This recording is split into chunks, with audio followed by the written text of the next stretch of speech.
So, Ed Snowden has just come out and revealed a bunch of information that has got him branded a hero by many people, but it appears that Mr. Ed Snowden might not be exactly who we think he is. And it's actually quite unfortunate that so many people have jumped on the Ed Snowden is a hero bandwagon, many of which should know much better when it comes to such matters. It appears that what we're actually dealing with here is what Dr. Webster Tarpley has deemed a limited hangouts operation.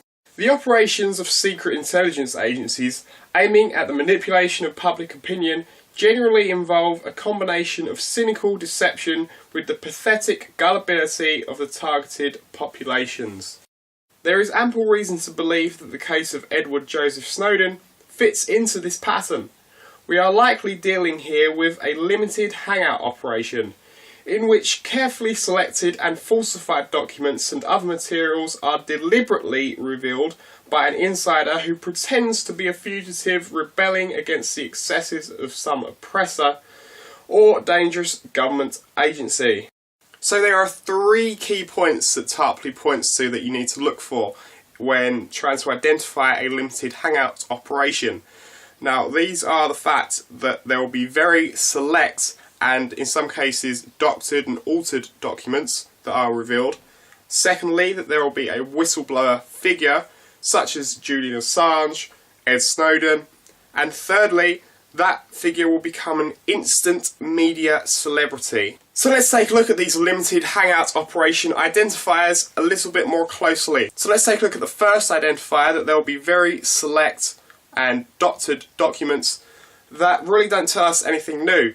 Ed Snowden has revealed to us that wiretapping is still going on and that the government is reading your emails and that international superpowers spy on each other at world conferences.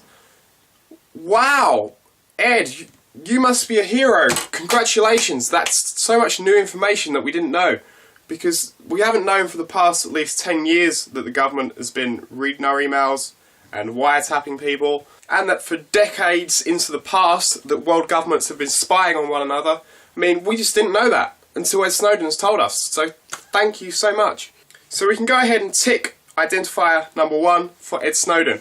Do you notice how we never get any new information about the Kennedy assassination or 9/11 from these so-called whistleblowers?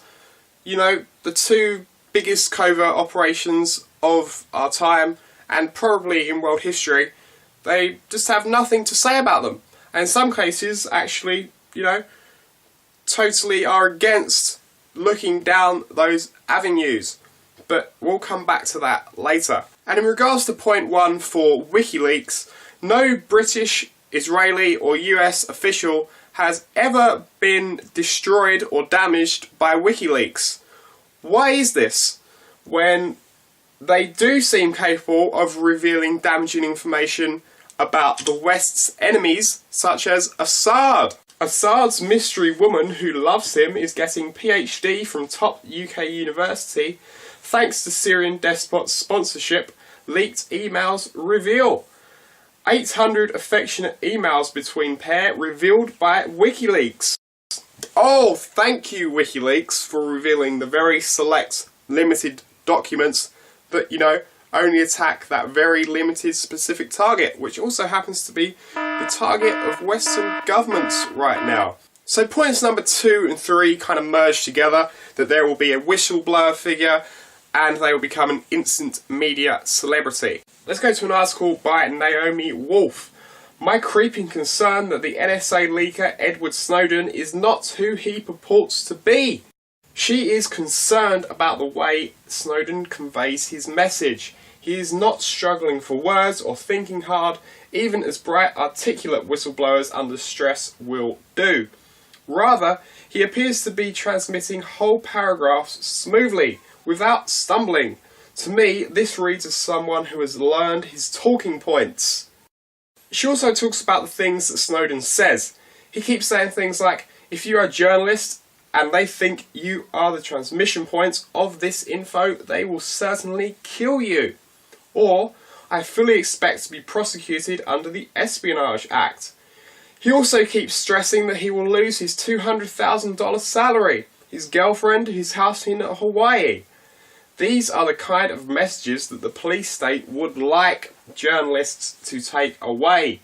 A real whistleblower also does not put out potential legal penalties as options, and almost always by this point has a lawyer by his side who would prohibit him from saying, "Come get me," under the Espionage Act. So again, we see how Snowden appears to be conforming to what the shadow government police state would want.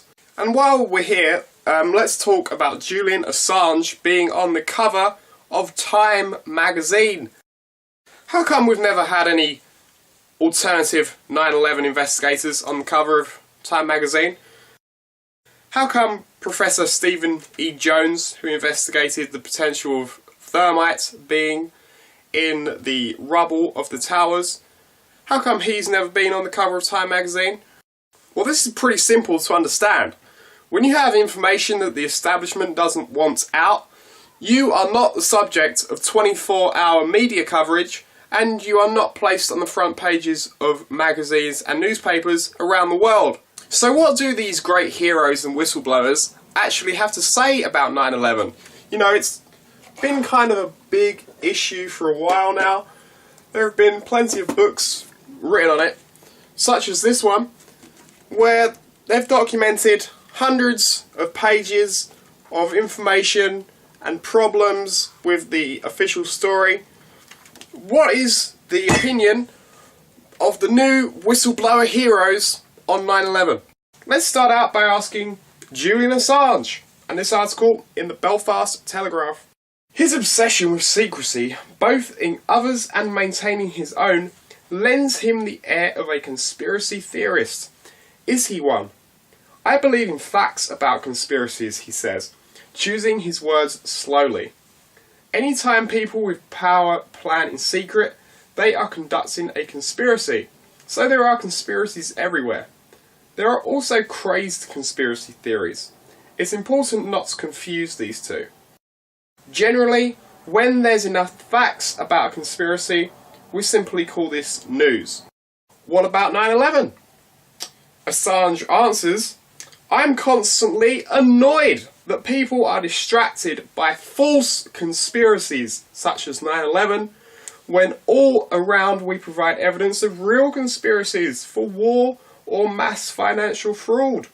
And Glenn Greenwald, the guy who brought Edward Snowden to the forefront of our news screens, he believes in the blowback theory as the cause for 9/11.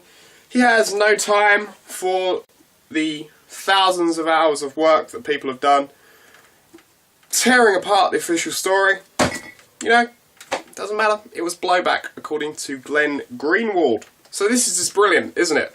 The so-called whistleblower heroes of our time have no time themselves for the biggest covert operation of our time. So Snowden hasn't really provided any new information, as we've seen, just general junk that we already knew.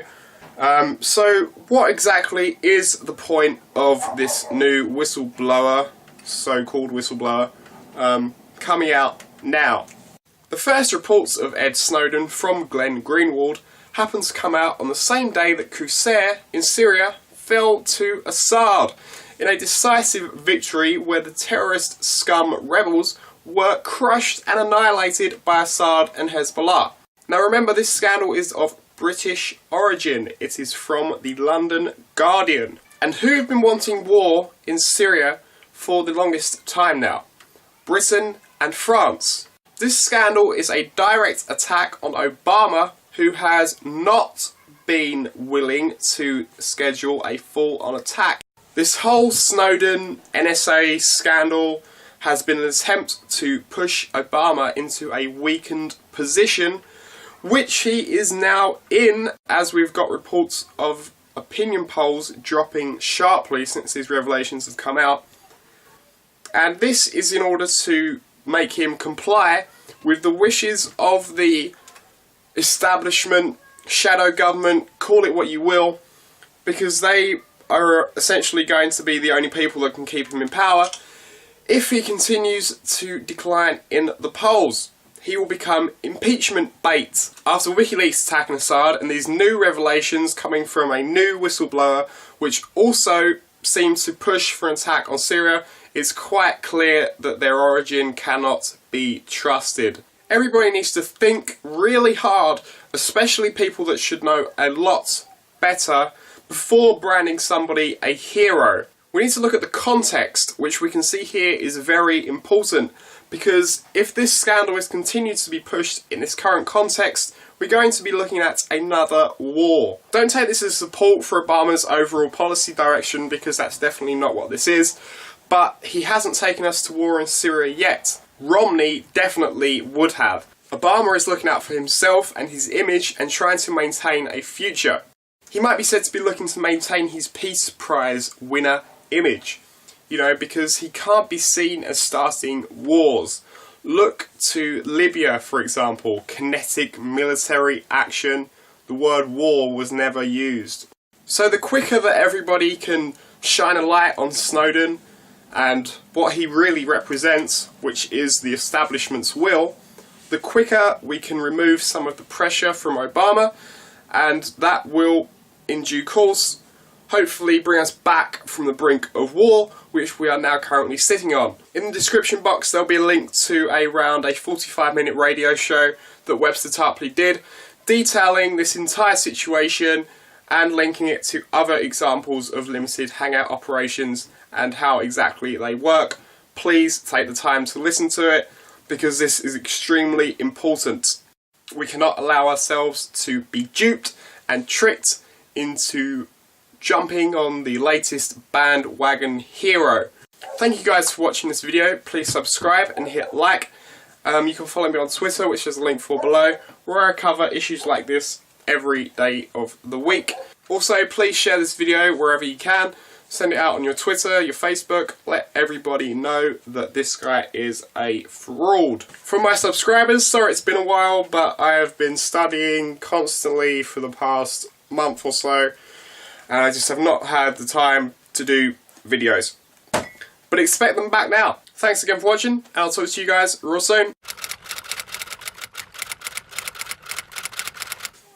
Well that's great.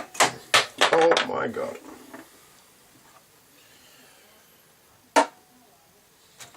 Outtake.